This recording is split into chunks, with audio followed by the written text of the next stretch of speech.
Então, no nazismo, na Segunda Guerra Mundial, algumas pessoas que estavam lá na Alemanha, e o que aconteceu com o surdo, com as pessoas que iam lá para o centro de concentração, eles eram aniquilados, eles eram mortos. Por quê? O que aconteceu? Por que eles não estavam inseridos na comunidade? Por que eles foram massacrados e muitos morreram?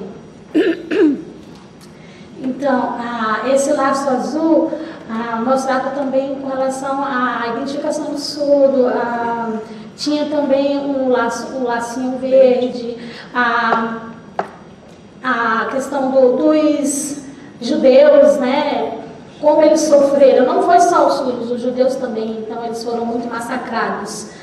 Os surdos também, né, eles são guerreiros, têm uma vida muito de luta, de representatividade dentro da sociedade, de sua cultura. É muito importante vocês saberem que há uma cultura surda diferente, né? Então é muito importante vocês aprenderem e entender o contexto histórico em que nós surdos, de lá até aqui, estamos evoluindo e viemos lutando. Outra coisa que eu gostaria de falar também... deixa eu ver aqui. Então, vocês estão vendo as mãozinhas? São mãozinhas coloridas. O que significa? São povos surdos de vários lugares do mundo, né? São várias mãozinhas mostrando que em todo lugar tem surdos. E países e as línguas de sinais não são iguais. Cada país tem a sua língua de sinal, assim como a língua falada. É vasto, é grande, assim como o mundo e o surdo tem uma vida, o seu contato, a sua luta, ele não é sozinho, tem uma diversidade cultural, né? Não existe apenas um tipo de cultura surda, é vasto. Vocês estão vendo aqui as mãozinhas unidas, né? Um círculo de união. Isso significa o quê? Que a cultura surda de cada país, os surdos, eles têm esse contato, e aí eles mostram a sua união. Por exemplo, aqui no Brasil, né? De vários lugares, de leste a oeste, de norte a sul, são várias culturas, mas os surdos não perdem o contato entre si, não pode perder, né? Eles se fazem mostrar dentro dessa sociedade para que possam ser respeitados e compartilhar da sua cultura, né? E por que isso é importante, né? A gente possa estar compartilhando a língua de sinais, né? A história do surdo mostra como que é a família do surdo, o aprendizado de várias coisas, o contato, né? Troca, né? A adaptação, trocando informações todo dia. Isso é muito importante. Por favor, pode passar. Bom, nós estamos vendo aí sobre a comunidade surda, né? O que é a comunidade? Nossa, comunidade surda? O que significa isso? Como assim? Ela é variada, ela tem várias características.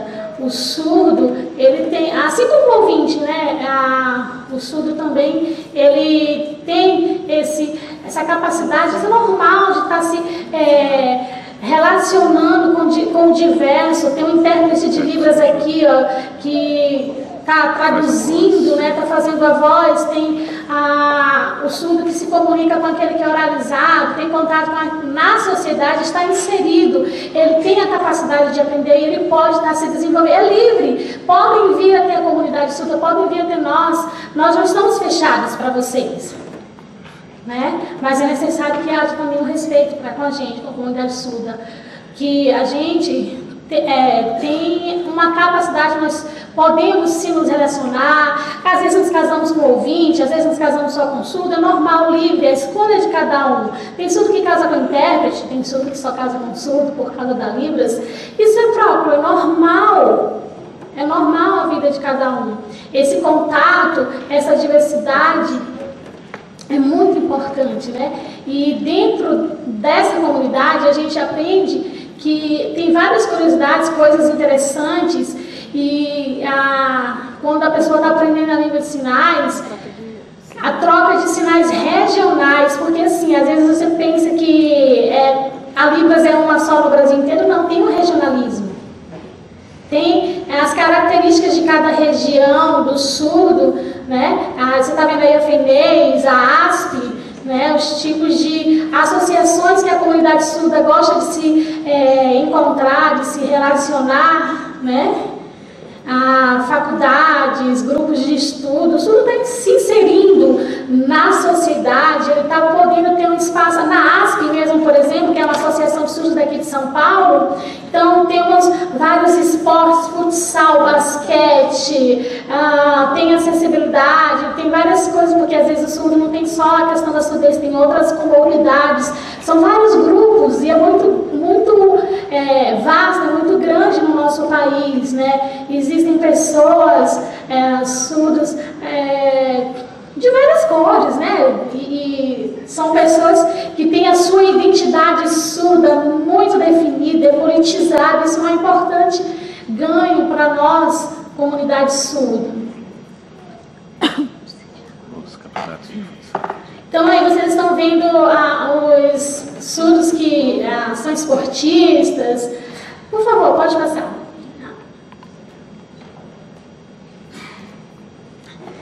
Então, por exemplo, nosso Brasil, ele é muito grande, é muito vasto.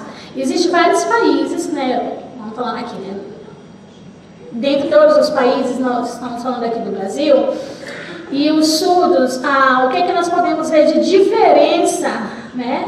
Na cidade, do campo, do interior, a Libras é igual? Temos algumas diferenças, né? Tem características diferentes, regionais, na vida de cada um. Mas qual é que é o principal que você pode perceber, né? No aprendizado, no cognitivo, a capacidade de você poder estar fazendo amizade, você está, igual a professora Tatiana falou, né, das diferenciações que existem no aprendizado, no cognitivo, na língua de sinais. Nossa, a gente vai aprendendo com os olhos, nós falamos com as nossas mãos e ouvimos com os nossos olhos. Isso é uma característica do povo surdo, isso é principal que você pode estar percebendo. Na cidade, por exemplo, uma característica que você pode estar percebendo seria o quê? Tem também os intérpretes de Libras e a região também dentro da própria cidade tem suas peculiaridades. Por exemplo, aqui em São Paulo, o surdo, ele é politizado, ele cobra mais intérprete, ele tem acesso às informações e luta por escolas bilíngues, por respeito, né? A sua luta é constante e progressiva. E o que a gente pode estar percebendo na acessibilidade, né? Acessibilidade. A gente está percebendo legenda, né?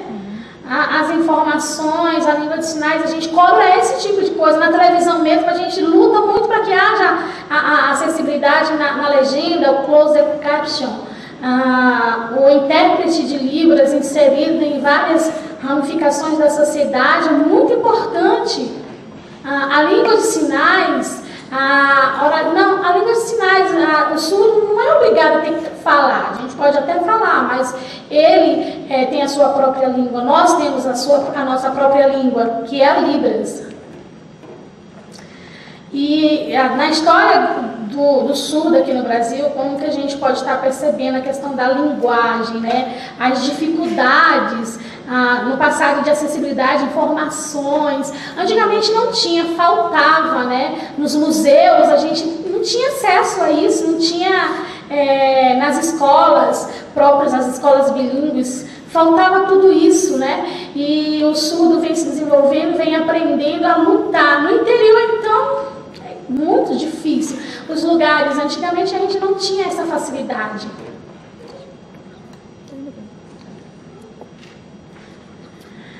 Bom, vamos ver características, né, culturais, né, os artefatos da cultura surda, que a gente pode estar falando.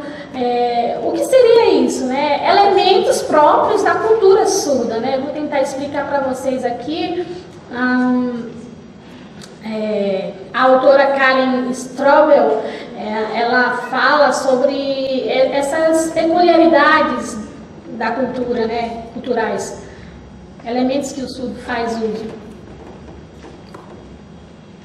A cultura surda, ela é experimental, ela é visual. O surdo, ele é muito visual, certo? Um sinal, né, foi dito um sinal de alegria, né? Você vai ver a expressão facial, é muito importante para o surdo mostrar. Faça uma expressão junto comigo aí de alegria, tentem fazer. Como que seria uma expressão de alegria? Mostrem aí a alegria no rosto, no corpo de vocês. Calma, sinal, copiem aqui comigo, isso aqui é alegria. Em língua de sinais significa alegria, mas com a expressão facial, vocês têm que juntar porque é um dos parâmetros. Você não pode mostrar alegria com a cara de tristeza. Tá combinando?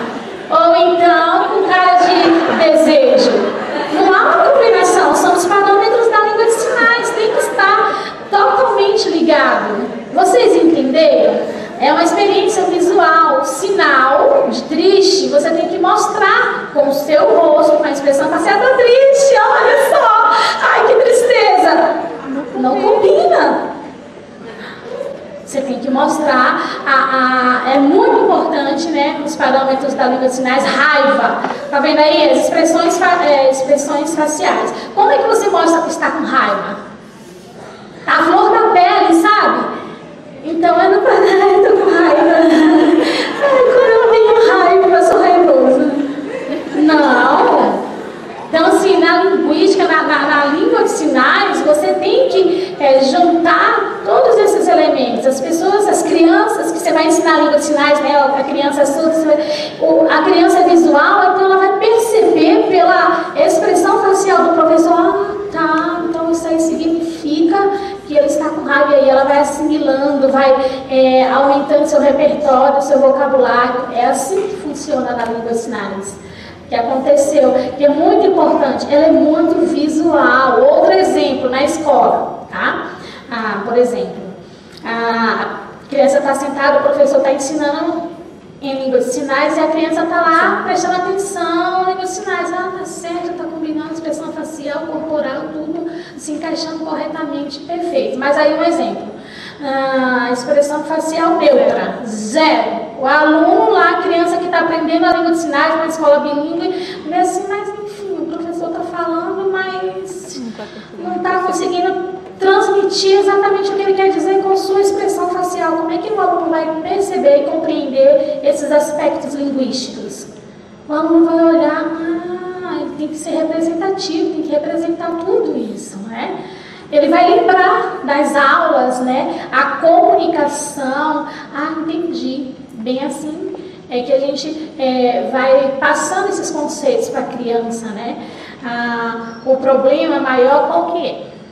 É que a pessoa pensa que a cultura surda é igual, é estática no Brasil e no mundo, e aí acha que esse é um tipo de uma comunidade única, a vida das pessoas, das crianças, dos jovens, dos adultos, não tem essa diferenciação de idade, de pessoas, tem essas percepções na língua de sinais? Tem sim. A criança surda, quando vai se relacionando com outras crianças e vai crescendo, vai sentindo maior segurança e se identificando enquanto surdo, se ele não tiver essa firmeza, ele não vai conseguir aprender e se identificar como um cidadão surdo, uma pessoa surda, firme, com a sua mão firme, com a língua de sinais, né, muito firme, né? Há muitos anos atrás, a língua, o aprendizado da língua de sinais. Pode passar, por favor.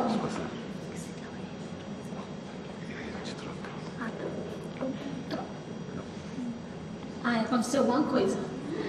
Volta um pouquinho. Peraí. Lembrei de uma coisa. Então, na escola, voltando para o cenário da escola, né? Uma escola inclusiva, aquele estilo de educação bancária, sabe? Que o aluno vem sentado atrás, o ouvinte, o surdo, e como é que o surdo vai conseguir aprender, perceber, já que ele aprende visual? Como é que ele vai processar as informações? O seu cérebro vai conseguir captar todas essas coisas.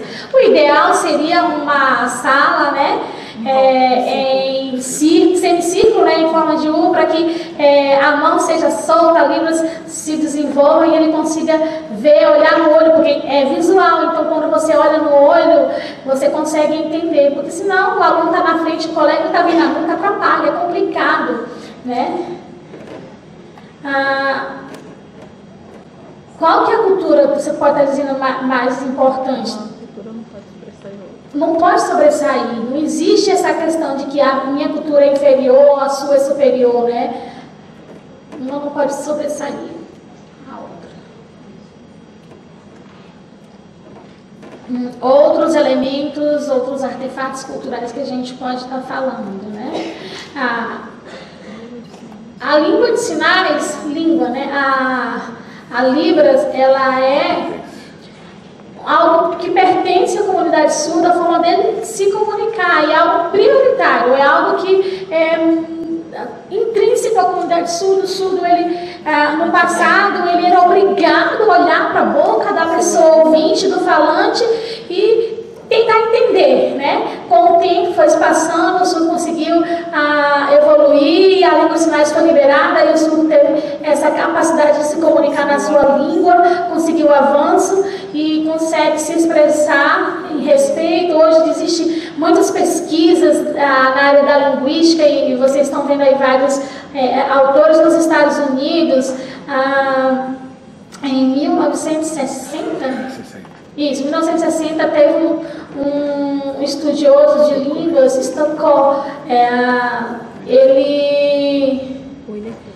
e aqui no Brasil, a Lucinda Ferreira, de 80 para cá, né, a gente tem encontrado muitos linguistas surdos e também ouvintes que têm alcançado um lugar de destaque na sociedade, mostrando conhecimento na língua de sinais, que é uma língua espacial visual.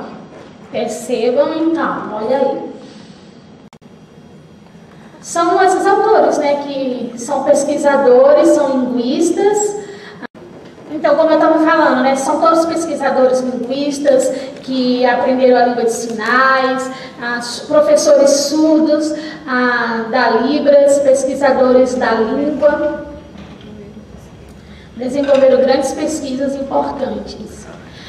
Então, outros aspectos linguísticos, né, no passado, o ouvinte queria se sobrepor, brigava, né?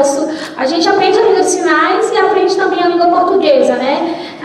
E alguns linguistas surdos desenvolveram a Sign and Write, que é a língua de sinais, é a escrita da língua de sinais no papel. Aí vocês estão vendo exatamente como é sinalizado e a representação gráfica da língua de sinais de cada país, ou a mão branca, a palma da mão branca é virada para cima. São os códigos, né? São os códigos linguísticos, como eles são colocados, aí você vê como está a representação da mão do surdo, e o sinal, ele deixa de ser só na questão da mão, mas também ele vai ser representado no papel. Na escrita. E aí os surdos que são linguistas que estudam a escrita de sinais, eles conseguem, muitos fazem até suas palestras, livros e escrevem desta forma. Então o surdo que conhece, ele vai aprender, vai saber exatamente o que está sendo sinalizado. Não é escrita em português ou em qualquer outra língua, não. É a escrita de sinais, literalmente. Aqui em São Paulo, por exemplo, vem avançar, né, o ensino da língua de sinais, tem crescido bastante, progressivamente, né, a pesquisa na área de escrita de sinais aqui em São Paulo. Por favor, pode passar.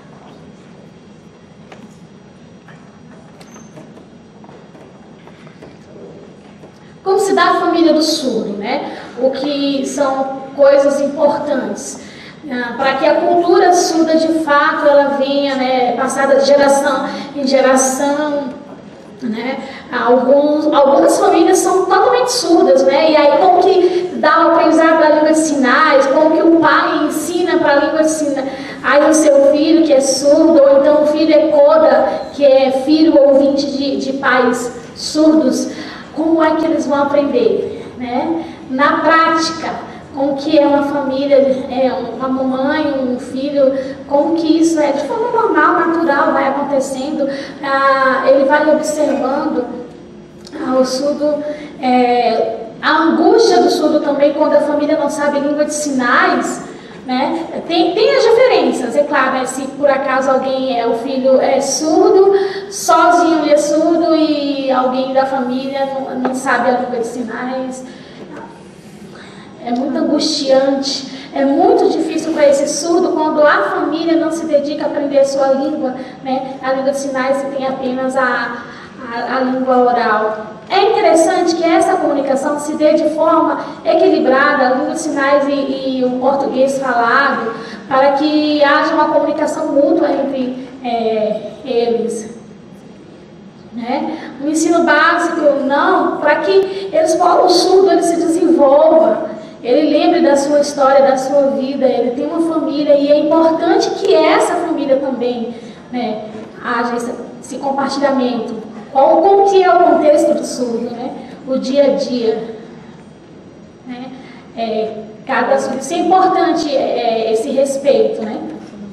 Esse relacionamento social dentro da família. Eu vou mostrar um vídeo de uma mãe... Peraí um momentinho, por favor. Então, a mãe está ensinando a língua de sinais aí para a menina. Observe. Está legendado, né?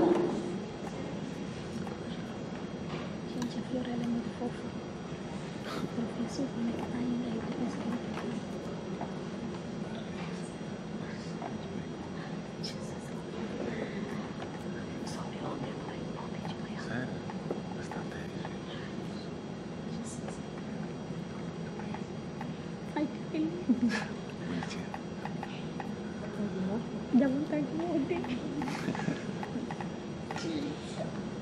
Não gostou. Esse professor aqui é muito Deus.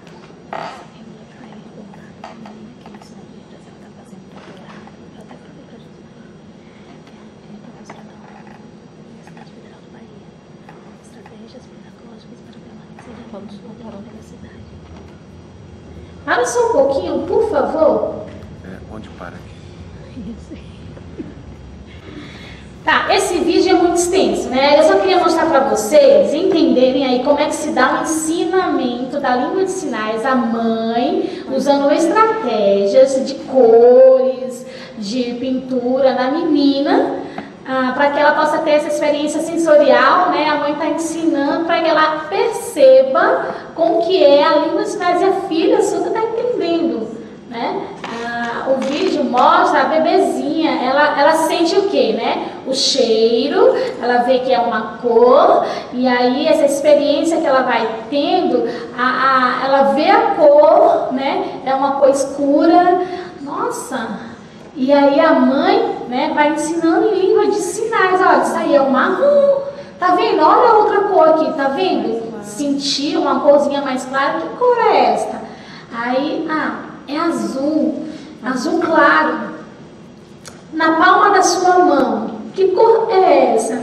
Vermelho, vermelho. E aí a criança vai repetindo e vai sentindo no seu próprio corpo, internalizando de uma forma na atitude, naturalmente, ela vai percebendo, né, adquirindo essa cultura surda, pelo contato, desde pequeno, vai se desenvolvendo, e a língua de sinais vai lá em cima, vai se desenvolvendo naturalmente.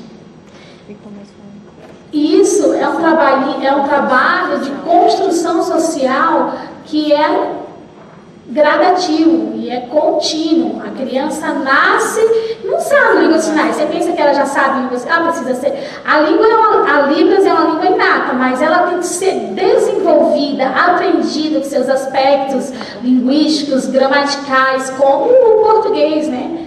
A criança, a surda é uma criança ouvinte. Para só um pouquinho.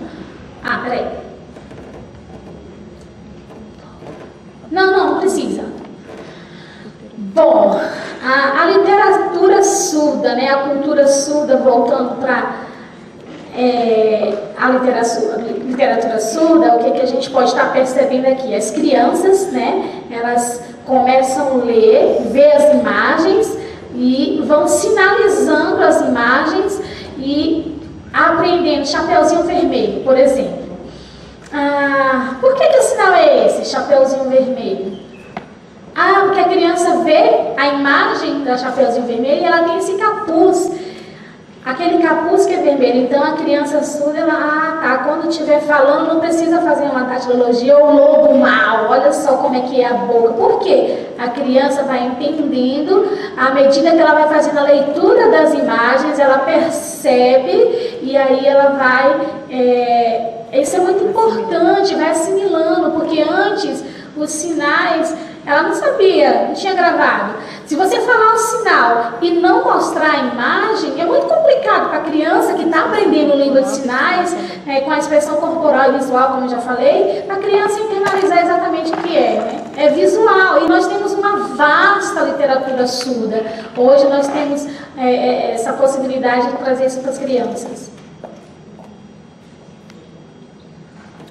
Bom, outro tipo de elemento, o surdo tem uma vida social extremamente agitada, bem normal como qualquer pessoa, né? Vocês estão vendo aí um exemplo da ASP, o surdo ele gosta muito de esportes, então nós temos vôlei, tem campeonatos, tem medalhas, eles ficam muito felizes porque eles conseguem tem filmagens, os surdos se encontram, né? São points onde que os surdos se encontram para desenvolver as suas potencialidades. Criações cinematográficas, o surdo adora produzir, filmar, a gente gosta muito de filmar muitas coisas, troca de informações, propostas de leis, políticas públicas. O surdo hoje ele tem... Pode passar um pouquinho. Marcelo, passa aí.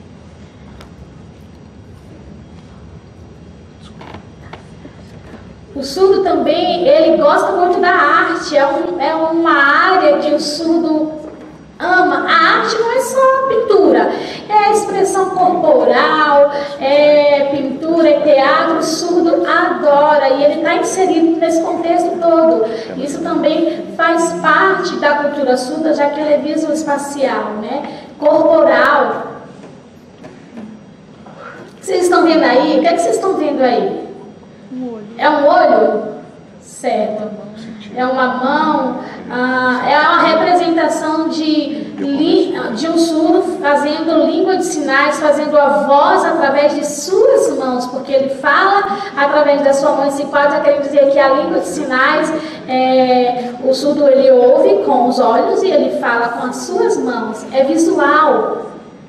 E aí ele vai aprendendo isso, ele transmite também na arte visual. É uma metáfora, por assim dizer, né? Você está vendo essas dançarinas todas aí? Que bonito, bem sincronizado, bem organizado. Elas todas são surdas e fazem os movimentos... Professor? Elas são surdas e fazem essa dança bem sincronizada. São associações de pais e amigos de surdos, a APAS, vocês estão vendo aí, olha a mãozinha, né? Tem um adulto e uma criança, tem a ver com o mundo, com a amizade, onde você se encontra para poder compartilhar. É muito importante estar inserido, né, para que as propostas que tenham a ver com as necessidades dos surdos, reclamações, precisa de intérprete, legenda, leis de decretos que possam estar passando informações para que a comunidade surda seja respeitada, advogados, exigências, conselhos de pais e mães, né, cobrar as nossas autoridades políticas, vereadores e deputados, a família do surdo estar atuante nesse contexto, é muito importante, né? Então aí você vê essa mãozinha, aí é uma representação de uma arte, de algo que mostra que o surdo, ele tem despertado para a sua consciência enquanto cidadão de direito e de deveres também.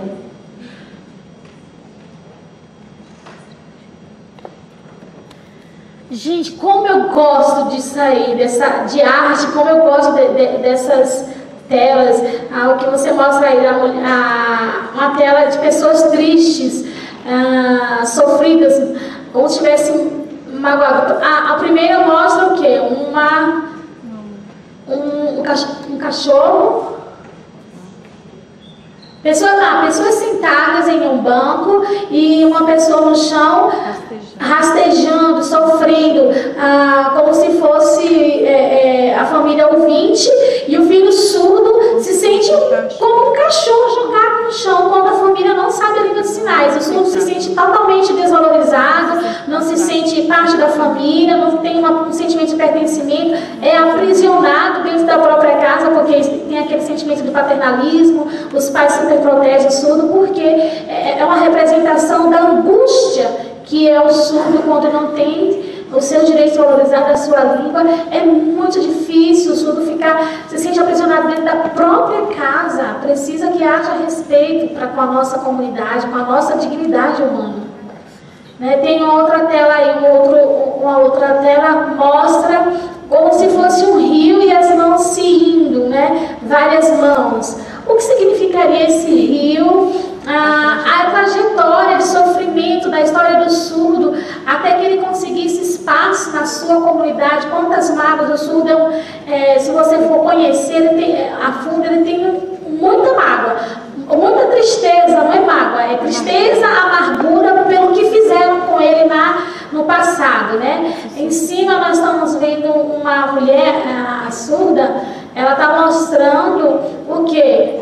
Sobre a cultura surda aqui no Brasil, nos Estados Unidos, uma pintora lá nos Estados Unidos, representando a cultura surda daquele país. São coisas diferentes, situações diferentes que cada surdo vive em cada região, em cada país, mas a luta é igual, a luta é a mesma em qualquer lugar do mundo. Bom, vocês lembram que eu expliquei sobre a comunidade surda, sobre o grupo dos surdos e ouvintes, a necessidade de esse compartilhamento de saberes, língua de sinais, língua falada, vários povos, o povo surdo em volta do mundo, vários países, essa união, esse compartilhamento, isso marca, isso é um marco na história do surdo, na trajetória do surdo de conquista. Aí você está vendo, são acontecimentos importantes que aconteceram sobre a cultura surda também, que sirva de união para todos os povos. É o símbolo de união de todos os povos, mãos coloridas, povos de todas as tribos, línguas. Isso aqui é muito famoso. Essa fotografia, ela nas mídias sociais, na televisão, é muito famosa, porque é uma criança implantada, ela é surda, não deixa de ser surda pelo fato de ser implantada, e o pai pensando em uma forma de estar homenageando a sua filha e se colocando como igual, E ele teve a ideia, pensando como ele poderia trazer um sorriso, alegria, para que essa filha também se sentisse orgulho de ser surda e não tivesse vergonha de sua condição, Mas pelo contrário, colocasse para cima, incentivando. E esse pai pensando nessa forma, o que é que ele pensou? Ele via a filha, surda, e aí ele resolve fazer uma tatuagem igual ao implante coclear. São vários pais fazendo isso. Nós temos também aqui um surdo norte-americano mostrando a representação, esse sinal aí, das mãos. É o aprendizado da língua de sinais, ser enraizado, Isso crescer de forma que a língua de sinais ela esteja forte e irredutível. Política. Mas para que falar de política? Calma. Política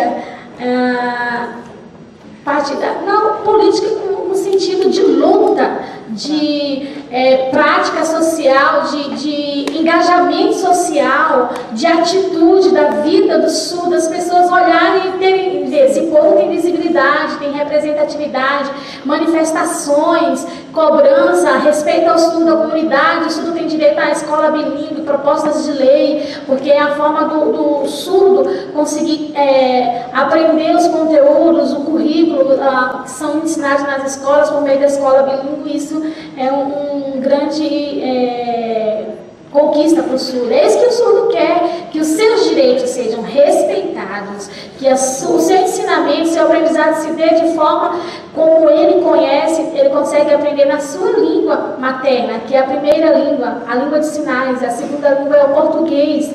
Por isso que a gente cobra a escola bilíngue. E isso vem crescendo, esse movimento tem crescido, tem ganhado espaço, o surdo tem conseguido muitas conquistas nessa área. A gente se sente satisfeito, mas ainda tem muito.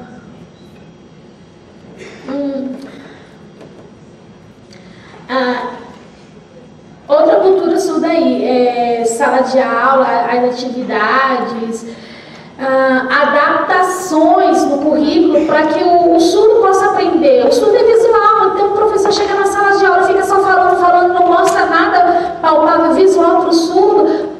Ele pode até aprender, mas é difícil. O pedagogo ele tem que prestar atenção nesses aspectos, como a professora falou, ver a forma que melhor, estrategicamente, o surdo vai aprender. Então tem que usar isso. Uma prática de adaptação. São alguns exemplos de materiais pedagógicos para você ensinar para o surdo a língua portuguesa, bem como a língua de sinais.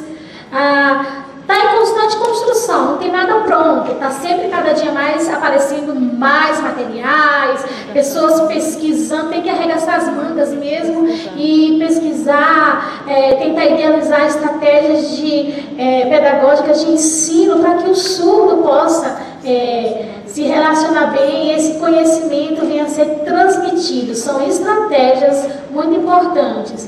Lembra que eu falei para vocês sobre como a criança surda vai aprender a língua de sinais? Pode usar esses materiais concretos, esses desenhos, né, as mãozinhas. E o surdo ele é capaz de aprender conceitos abstratos também, porque é uma língua com todas as suas complexidades, igual a língua oral, usando os parâmetros, né? Só que o professor tem que entender que essa não é só a minha responsabilidade enquanto professor, é uma responsabilidade de toda a comunidade, de toda a sociedade, de se colocar numa situação de empatia e trabalhar para que esse engajamento aconteça, né, nessa educação.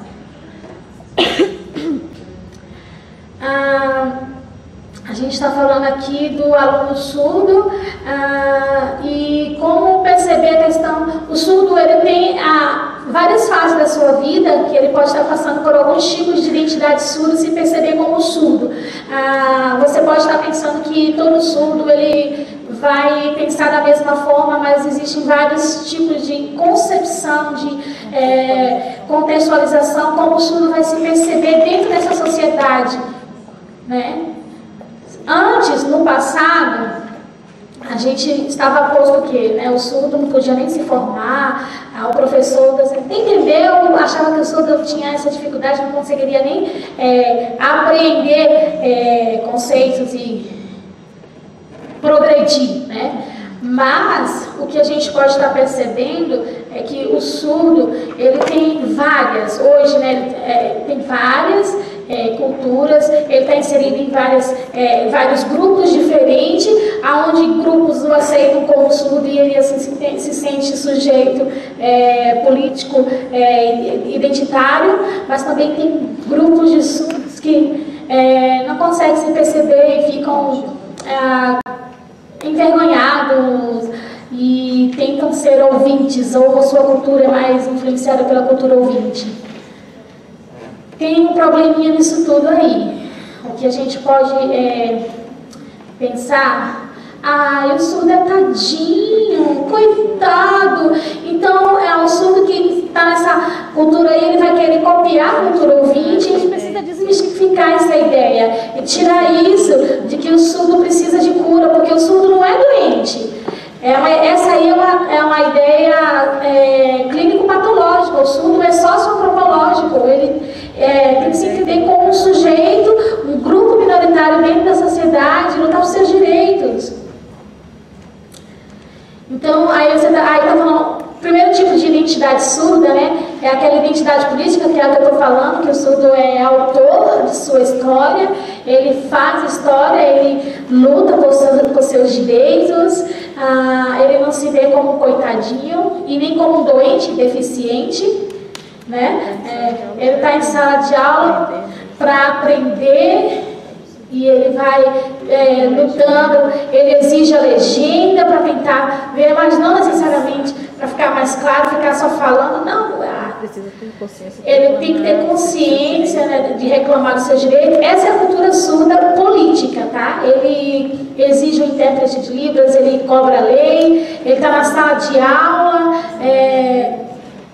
tem a música, mas como é que eu vou fazer aula de música? Tá, mas tem a letra, o surdo vai perceber igualmente, né, com toda a sala, e ele percebe também, às vezes, pelas vibrações, igualmente com seus colegas, ele pode estar ensinando a língua dos sinais para os seus colegas ouvintes, e haver uma interação muito, muito importante. E ele não se sente angustiado pela sua condição de surdo, não, ele vai à frente, luta, é a sua identidade política. Por quê? Porque ele aprendeu, ele foi respeitado dentro da sociedade, ele não está alienado. A segunda identidade surda é uma identidade híbrida. O que significa uma identidade híbrida? Ele nasceu ouvinte, certo? A pessoa nasceu ouvinte e por algum acontecimento, alguma coisa, ele está lá na sala de aula, está prestando atenção nas aulas, mas aconteceu algum problema, alguma doença, ele perdeu a audição. E agora? Há um problema, ele foi educado numa cultura ouvinte, mas de repente ele se vê surdo. E aí, ou outro exemplo, acontece que é um aluno ouvinte, normal, tem uma meningite, uma doença, né? E que esses daí são os surdos pós-linguais, né, que perdem a audição depois que adquirem a fala.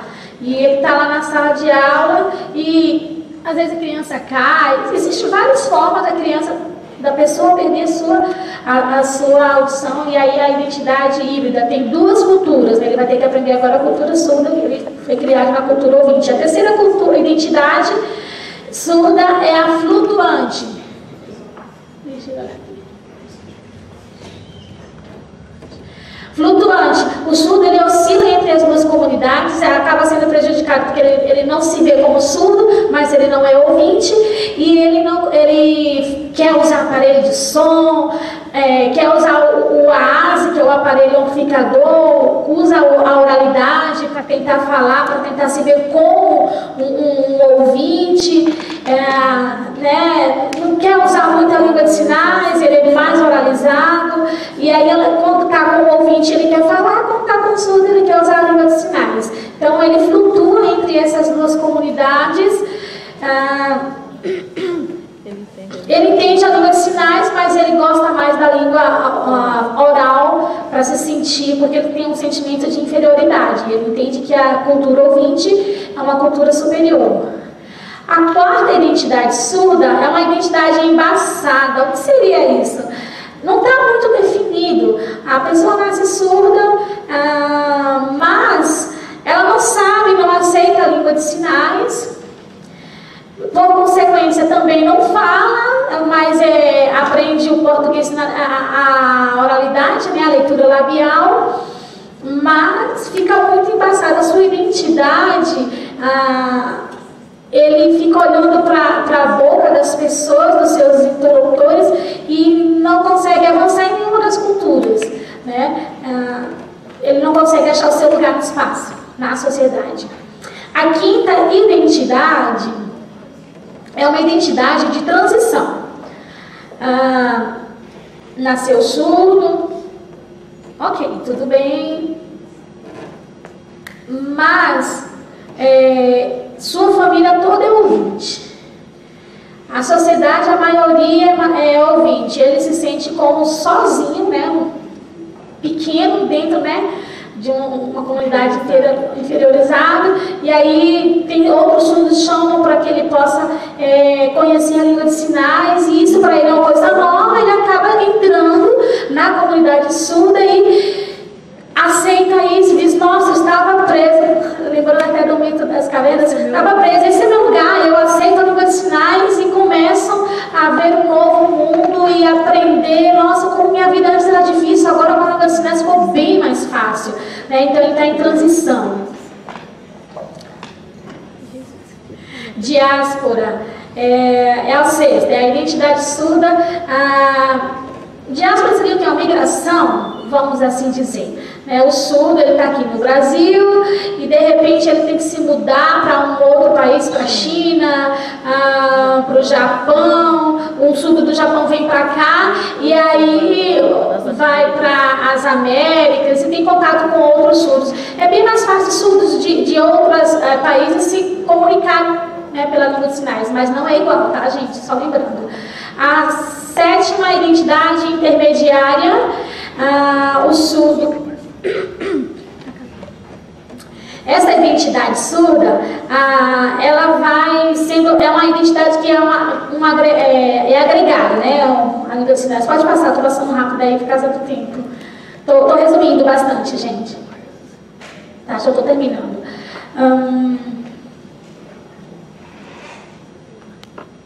Por favor, passa. Pode passar. Ok, gente. Eu queria perguntar para vocês sobre a cultura surda, a identidade surda, a atividade em sala de aula, as práticas de ensino, as práticas pedagógicas para este aluno surdo conseguir e para o professor conseguir passar, né? O que é importante, né? Mais importante é o respeito, tá? É um currículo adaptado. Você não pode jogar o currículo como está aí e jogar lá para o surdo. Você tem que primeiro prestar atenção na questão, adaptação, se é um material que você pode mostrar visibilidade visual para o surdo ver e depois explicar os conceitos de cada palavra, isso fica bem mais claro para o surdo. Pode passar. Não pode passar. Um exemplo aí de trabalho, vou tentar explicar rapidamente, transdisciplinar, né? São alunos que estão estudando geografia, tá? O currículo é bem denso. Primeiro, como que a criança...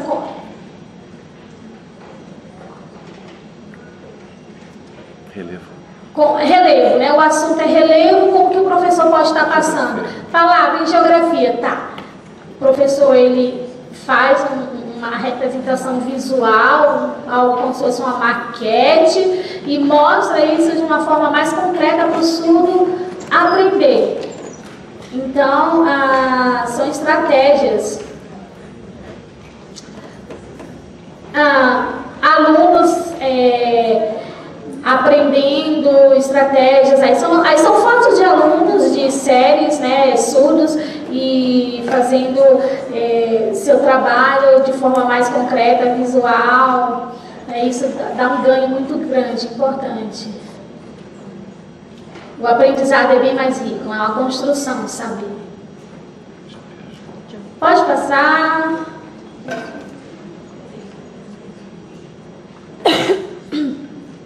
Então, são alunos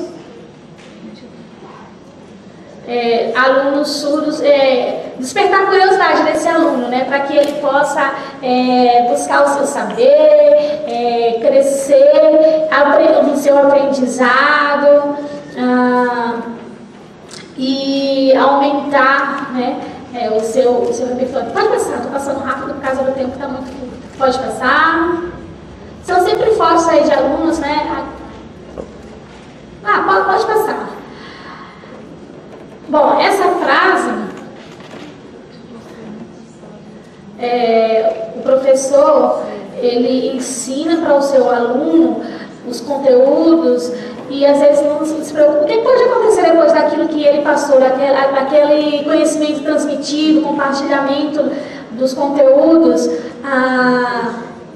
No final, professor vai e diz, está muito bem, maravilha, mas aquele trabalho do professor ele vai ter uma ramificação muito mais profunda, né? Cada aluno vai reproduzi-lo de alguma forma,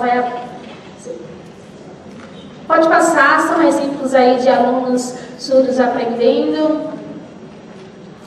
Pode passar. Bom, terminando,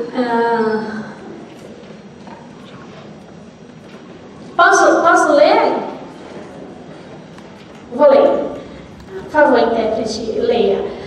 Consideremos, pois, a figura do surdo, submetido às regras e práticas ouvintistas, dentro de um experimentado física e subjetividade delimitado pelo ideário ouvintista que se traduz em um processo competitivo de não aceitação da cultura surda como variável de um corpo específico de pessoas que compõem o macrocosmo social. Os efeitos dessa segregação produzida por décadas colaboraram e ainda colocam os surdos à mercê de forças construtivo-destrutivas que operam tanto em termos materiais como representacionais, que insistem em moldar os surdos como se fossem corpos obrigados a internalizar o universo cultural ouvintista. É nesse cenário que a luta por educação se manifesta. Cunha, junho de 2015. Então, vocês viram por que nós surdos lutamos? Nós queremos que o professor pense na estratégia de estar ensinando para o surdo e haja um respeito para a gente. É só isso que a gente quer. Muito obrigada. Nos respeitem.